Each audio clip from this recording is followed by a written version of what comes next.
Some of you may know me from sports, but honestly, more of you probably know me from getting cut from a bunch of sports teams, as Miss Dean mentioned earlier. So thanks, Miss Dean. So many people and many more came to the table with really two goals.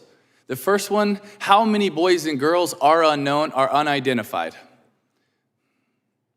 And it wasn't 20,000. It was over 50,000. And the second goal is, how do we protect them? And that's where Operation Renewed Hope was born, led by HSI just a few miles away from here, and so many partners from around the world. And in 15 days, they were able to identify 316 boys and girls.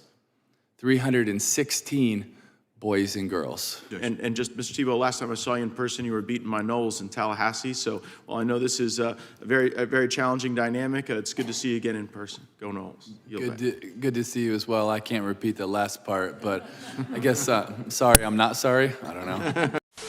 We're here today to discuss an important, a very important, vulnerable part of our population. The exploitation of children through child sexual abuse material. That's what has now come to be known as CSAM. I'm going to now introduce today's witnesses, and I appreciate each of you for being here today, taking time out to come talk about this important topic. Mr. Tim Tebow. Mr. Tebow is a renowned former collegiate and professional football quarterback, having received awards such as the Heisman Trophy and being a 2023 inductee to the College Football Hall of Fame. His foundation, the Tim Tebow Foundation, works to bring faith, hope, and love to those needing a brighter day in their darkest hour of need. In addition to other efforts, his foundation works with HSI's Cybercrime Center on Operation Renewed Hope to identify previously unidentified victims of child sexual exploitation and rescue the children if possible. Thank you for being here today, Mr. Tebow. Mr. Jim Cole. Mr. Cole is the Chief of Law Enforcement Enterprise and Technology at Operation Lightshine, an organization that works to combat child exploitation and human trafficking. Mr. John Madsen is the Board President of Raven, a nonprofit organization that works to prevent child exploitation. He also serves as the Chief Operating Officer of Griffi, Inc., a software company focused on visual media analysis to support victim identification and other law enforcement activities. Ms. Camille Cooper. Ms. Cooper serves as Vice President of Anti-Human Trafficking and Child Exploitation at the Tim Tebow Foundation.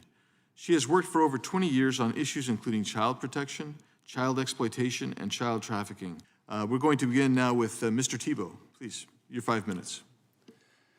Chairman Biggs, Ranking Member Nadler, Ms. Dean, honorable members of the committee, thank you guys so much for having me.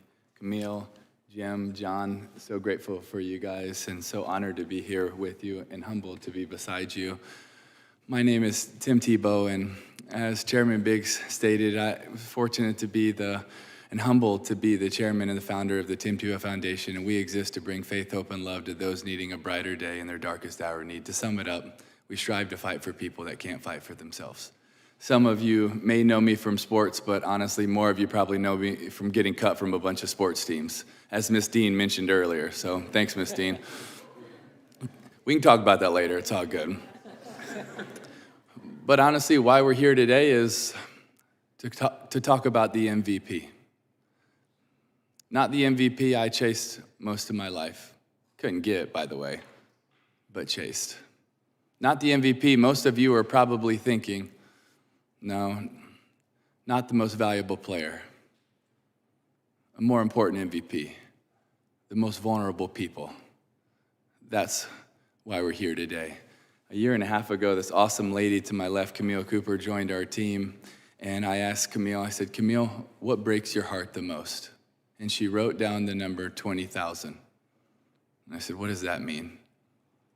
And she said, it's a problem. I said, what problem is that? It's the 20,000 boys and girls that have been abused and raped, and their images and videos have been captured, but nobody has been able to identify them. They're unknown. Until someone knows them, how could somebody rescue them? And I knew that day that my heart was broken and my eyes were open, and we had to do something. So I said, Camille, what do you think's the best approach? And she said, bring the best teams and players together. So we convened a meeting in Lyon, France, with amazing frontline heroes. Homeland Security, Interpol, Europol, NCMEC, ICMEC, ONIMI, Google, so many people and many more came to the table with really two goals.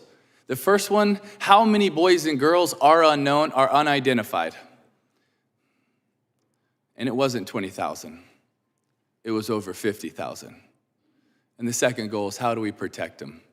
And that's where Operation Renewed Hope was born, led by HSI just a few miles away from here, and so many partners from around the world. And in 15 days, they were able to identify 316 boys and girls. 316 boys and girls. It was an incredible operation, but that's a tiny dent in what we're called to get to. It was amazing work, but it was so small in comparison. And so why we're here today is to be able to ask you to say yes to a bill that we're going to present. And this bill really has one goal: to build a rescue team. Because there's so many frontline warriors and heroes, but there's just not enough. And we need to support them, and we need more of them to get to these 50,000 boys and girls. So this bill is strictly to create a rescue team that has the funding, the support, the training, the technology, so that they can get to these 50,000. You know, I've had the privilege of playing for a lot of sports teams in my life. And almost all of them, we've had incredible resources to give us a better chance at winning a game, something that ultimately, as much as we care about it, doesn't matter. Why would we not give as much, if not more, resources to the frontline heroes that are going after the most vulnerable boys and girls on the planet? You see, when Operation Renewed Hope identified that 316, and out of all those that were rescued, more than half of them were right here in the U.S. And when you extrapolate those numbers, that means that there's thousands of boys and girls that are starving for hope in our backyard. And we have the chance to bring hope to those that are starving for it, if we're willing. But honestly, my words will probably fall flat today. So instead of hearing from me, I would rather you hear from one of my heroes, a young girl who went through extreme abuse for 7 years, and almost every night she got raped for 7 years.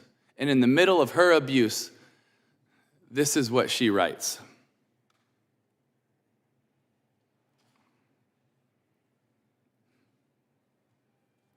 Rescue me, help me. Monsters are chasing. Can't you see? Monsters are whispering. Can't you hear? Monsters are shouting. You're nothing. Can't you feel my pain? Monsters are pushing. End it all. Just jump.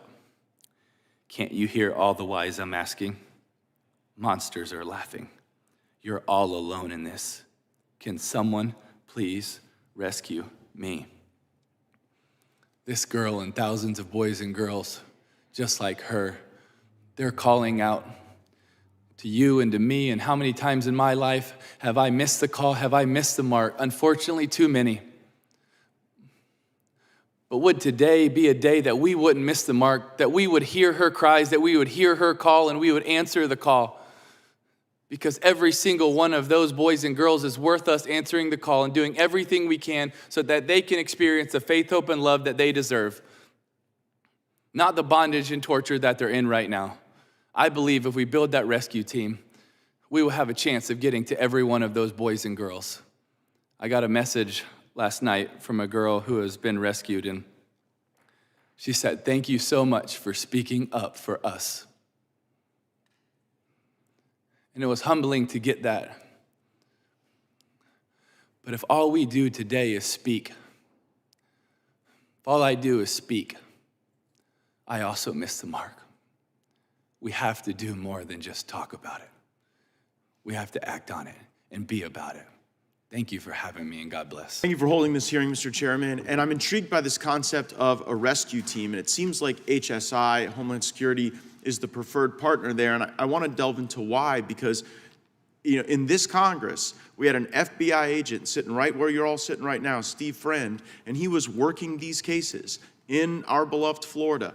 and he was pulled off of those cases to go and take down people's license plates at school board meetings over parents protesting. And so I guess I want to understand best how to assemble the type of rescue team that you're talking about, and then maybe thinking about some of the assets that exist, like at the FBI, in addition to those at Homeland Security. So, perhaps Mr. Cole, Mr. Madsen, your law enforcement experience, you could draw on that and talk about how to assemble the right equities and the right capabilities to attack the problem.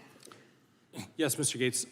So Homeland Security investigation, surprisingly to most people, actually is responsible for more than 60% of child exploitation prosecutions, federal prosecutions in the United States. Traditionally, HSI is actually one of the first agencies to work this crime type. So prior to the internet, this material was smuggled into the country from foreign sources through our ports of entry and through the mails. U.S. Customs Service, which is the predicate agency for Homeland Security investigations, worked those investigations by seizing those materials as they came into the country across our borders.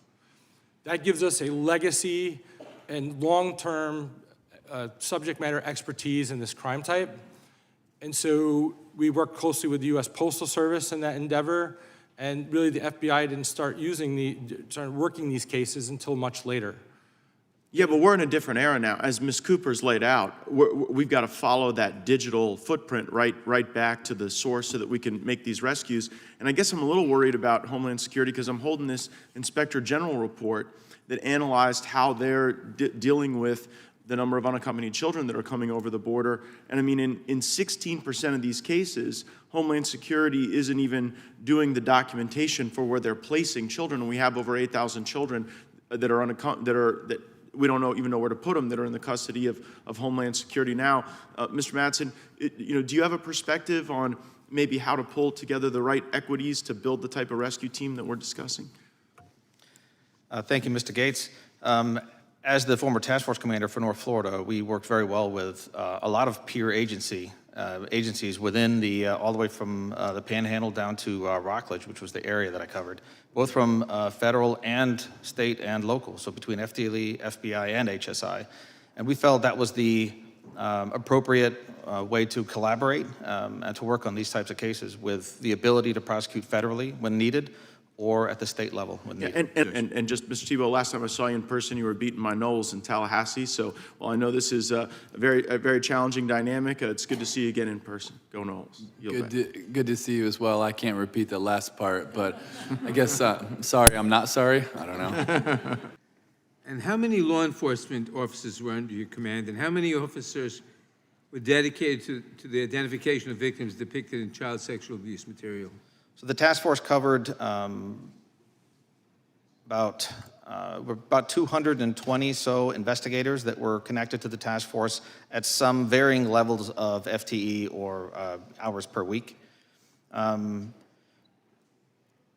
was a distribution between there of prosecutors and examiners and investigators. Specifically for victim identification, victim ID is sort of a subset of regular investigations. You do what you can as you're investigating a crime, certainly if you have to, if there is a physical victim involved in it. But I would say that we had no people at the time solely dedicated to identifying victims within images or movies that weren't related to the active case that we're working. No people solely dedicated? Not solely, no, sir. Okay. So I want to thank you for what you're doing here and the efforts that you're putting forward. But is there a root problem here that we really need to get after also? I'll answer that briefly and then hand it over to Timmy. I think that there's some recent research that was done by one of the largest medical journals, and there's a myth that people think that if you are sexually abused as a child, particularly as a boy, that you're going to grow up and become an offender, right? And that's actually not true. Boys that are survivors of this are probably less likely to become offenders than the general population. But there's one study that was a longitudinal study. It was actually studied over, I think, 60 years. And what they found was that the increased risk is actually physical violence against boys. So boys that are beaten up in childhood tend to have a much higher risk of sexual offending. But I'm going to go ahead and let Timmy answer the rest. Well, if I could, I just want to touch on what was just mentioned and why Homeland is so important to this. So for those 50,000 boys and girls, when they're doing an investigation, they have no idea where that is. They have no idea if that is in Jacksonville, Florida, if it's in Minneapolis, if it's in Chile. And so why Homeland Security working with Interpol is so important is because of all the SAC offices and the 93 attaché offices and the Interpol working in 68 countries and so many countries working together is wherever that leads, they have the opportunity to then act on the other end. And if not, then the boundaries and jurisdiction stop you from being able to follow where that lead is. And that's one of the reasons why Operation Renewed Hope is so successful, is because they have so many people from all over working together to wherever that leads. They have the opportunity to be able to rescue a boy and girl and maybe put a bad guy away. So in the 7 years that I ran the victim identification program and laboratory at HSI, when I first started, I went into our systems in a manual way to figure out how many child victims we were rescuing annually as an agency. In the start of 2011, we rescued 262 child victims. It seems like a lot, but it's nothing. The following year, when we implemented things like Project Vic and other technology and a focus on identifying and rescuing children instead of only arresting offenders, we saw that number go up dramatically to a little over 1,000 victims in a year. Currently, we rescue anywhere between 1,000 and 1,200 victims a year just from HSI. That's globally, that's all over the world, but the vast majority of those child victims that we rescue are right here in the United States. More than words, what do you want Congress to do? So right now at C3, there are 10 victim identification specialists, right? These are the best of the best. These are like the Pro Bowlers at what they do. There's 10 for 50,000. That's what we're asking for, is to build that team. What if we had 100? Now, how successful could all the rest of the teams in ICAC be if there was people that were nonstop being able to identify these boys and girls, and then all the amazing frontline warriors were then able to once they're identified, go rescue them. If we built that team, and we were able to modernize the ICSA database so that it's not 22 years old, but it's something that is modernized so that it speeds this process up. I just think the backlog we would get to be able to get to so many kids so much faster. And I'll just tell one story to illustrate that. One of our team members was teaching at a school not long ago, and she was teaching about exploitation, and if this happens, please tell someone. And one of the second graders comes up and he says, "Where were you 2 years ago?" And that's the problem. Thank you. We're too late. Ms. Cooper? Yeah, I'm going to get really granular for you. So for FY25, what would be really helpful is if we put no less than 10 million of the amounts appropriated and direct it specifically over to the Cybercrime Center so that it doesn't get diverted to the border. That would be super helpful. We also need 6 million. You have a statement on the record from Interpol, and they're asking for $6 million. I mean, that's not much, right? So they get funded under the Department of Justice's legal services bucket of money. So if we can take $6 million in the report language and through a programmatic request and put it to the Department of Justice, but make sure you say specifically for the ICSA database, because again, we don't want it to get diverted. So those are the two things that would help us get started so we can start to build the rescue team. It's going to take us a little while to finish crafting the bill with HSI's technical assistance and obviously get that bill through Congress, but we can get it started by just putting everything that we need into the report language, and so that's what I would ask for. One of the things I think is important that we convey today is a sense of whether there's urgency to this problem. Would you share with us a little bit more about that project and why it is important that we take action now as Congress? Well, because so many boys and girls, just like this sweet girl, are waiting, and they're suffering, and they're going through the worst days of their life, and so many people are watching it and replaying it and memorializing their worst moments, or they're going through it. This girl was going through it every single night. That's why there's urgency. But one of the things that I love so much about Operation Renewed Hope is it was so many people putting the mission above the credit. It's HSI, is Interpol, it's NCMEC, it's so many people, it's so many countries all coming together for it. And I love that, because our fourth non-negotiable at our foundation is there's power when we come together. And so many reasons why we don't is because we're so worried about the credit, not the mission. But if we put the mission first, which is these boys and girls, then I believe we would come together and we could find a solution. And I think this is a really great example of so many people from all over the world putting the mission first, putting the kids first. And I love what they called it, Operation Renewed Hope. Because how many of these boys and girls right now do not have hope? They do not have any hope. You know, and I'm not just talking about the way we use hope in our society of I'm flipping a coin, I hope it lands on heads, or I'm wishing upon a star. No, I love using the biblical definition of hope, to look forward with confidence, expectation, and anticipation. How many of these boys and girls do not get to look forward with any form of confidence, expectation, or anticipation, because they believe their tomorrow is going to be just as bad as today, but maybe because of all of us, because of all of you, maybe one day they'll be able to look forward with true confidence, expectation, and anticipation. That's why I love the name Operation Renewed Hope. Well, thank you, Mr. Tebow, and your family for your commitment to this very important issue. Mr. Madsen, how often do Internet Crimes Against Children Task Force members conduct reactive investigations? Reactive would be daily, constantly, due to the influx of leads that come from the National Center and from their local jurisdictions. The proactives are the first ones to suffer. Tim, I'm going to turn to you real quick. In your experience at the Tim Tebow Foundation, how do you all partner with law enforcement? Explain to me like the process or the mechanisms in which you work with these gentlemen. Well, in a bunch of different ways. We believe in partnership, like I was sharing a little bit earlier. We believe there's power when we come together. We have 26 official partners, and we work with so many different forms of law enforcement in a bunch of different ways. Me and Jim are both heavily involved in intercept task forces, which there's 5 of them around the Southeast that are working on these exact crimes. We're so fortunate to be able to support C3 and HSI, Interpol, and so many different groups working together. So for us, it's more about a calling. When we feel called into it, we want to step in and find any way that we possibly can help. You know, and I would echo Ms. Macbeth's comment earlier about using your celebrity for good, and it's really important. I'm glad that you're doing that. What is the most crucial message to you that you would like to share to people across the country about preventing and identifying this material? I think it's hard to say what's one message, but what I would say is that every single person has a chance to make an impact. Every single one of us can make a difference. You know, every one of us has different gifts, different abilities, different platforms, different backgrounds, different opportunities to use it.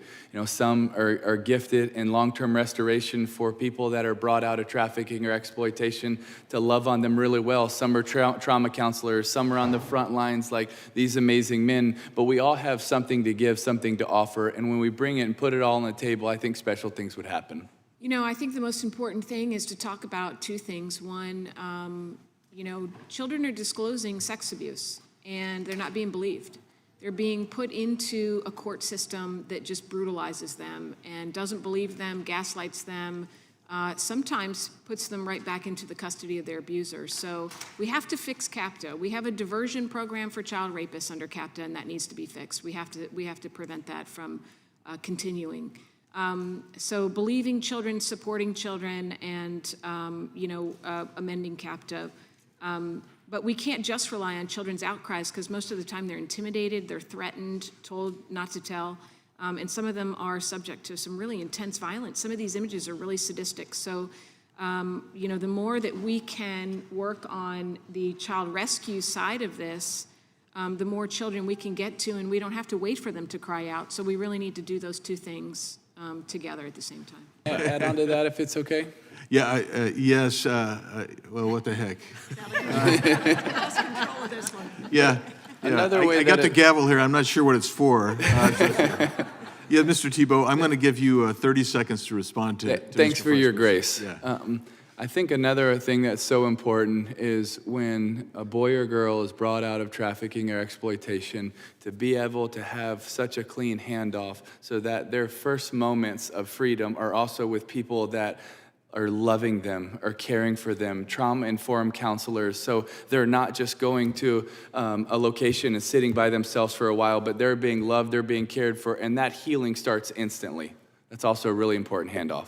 That when a victim is found and rescued, that the federal government is not providing or there's not a mechanism in place necessarily to provide resources that you guys provide, housing, trauma counseling, et cetera. So would you elaborate on that, please, Mr. Tebow? Yeah, it totally depends on the area, the country, the location. But yes, that is one of the things that we do our best to provide. We're fortunate with our team and partners to have 42 safe homes and 9 more in progress right now, where we're trying to care for boys and girls that have been abused, trafficked, or exploited. And that is something we're extremely passionate about. And it's also so important that handoff where we can work side by side with law enforcement in doing that, so that there is an efficient handoff in that moment. And so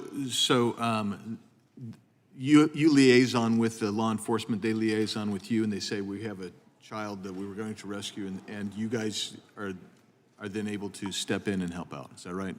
Yes, sir. With different law enforcement, different opportunities, not all the time, but if we have that opportunity to do so, then yes, sir. I know that the Tebow Foundation helped bring together international organizations like Interpol, Europol, with HSI and others to try to internationalize this. So tell us a little bit about that, how that works, and how the international, what resources are being used by, I want to say, by Interpol, by Europol.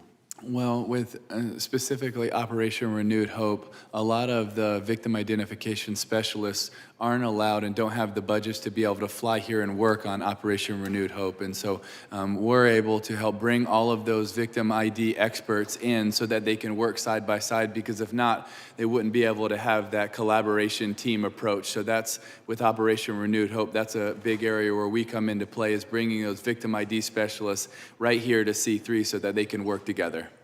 Great, thank you. Thanks for that. I'm going to go now to Mr. Cole. I had a chance to go to the facility in Fairfax, and it's an incredible facility. And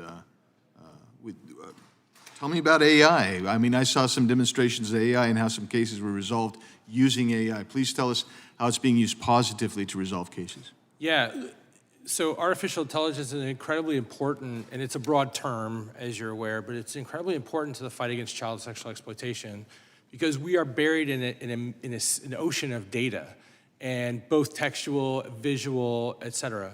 I'm going to stop you right there real quick. Mr. Jordan, your 5 minutes has expired. Thank you. And now I recognize myself for my 5 minutes, and please continue with your answer. So we're buried in this ocean of data that is just impossible for human beings manually to go through, to find the relationships, to find the victims, to find the offenders. The goal of the Victim Identification Lab at C3, our mission statement, is to conduct advanced analytics on multimedia files of child sexual exploitation material to identify and rescue the child or children, identify and apprehend the offender or offenders, and identify and locate the crime scene. And it is a daunting task. There's so much that goes into that. There's in-depth data that surrounds all this material. So artificial intelligence is incredibly important, but it's also important to use it ethically. It's also important that we stay within the left and the right guide limits that we've established, and have accountability for that, to use I am afraid of entities or governments that have outright banned the use of certain AI. I understand the concerns behind it, but I think it's misguided in that, we're using AI and it is rescuing children. And without that AI, children would go unrescued, without a doubt. There's really only 7 people that are currently working victim identification. And again, trying to solve day to day the new cases that are coming in the 50,000. And they can't last very long. I mean, this is a 3 to 5 year position, I would guess. I did it my whole 20 years. I think everybody's different, and I think it's important to have, again, mental welfare safeguards as well. Sure. We've improved upon that dramatically. But it's important to scale that as we scale the personnel that would be working this. But, you know, with only 10 positions at HSI conducting victim identification, we have 250 field offices around the country, right? They're in your districts, they're in your hometowns, they're out there of HSI agents, but they're working the cases alongside the ICACs, very much like the ICACs are. So they're mostly reactive. They don't have the time to conduct victim identification, nor oftentimes the training and the resources. With that, again, I thank everyone for being here today, and with that, the committee is adjourned.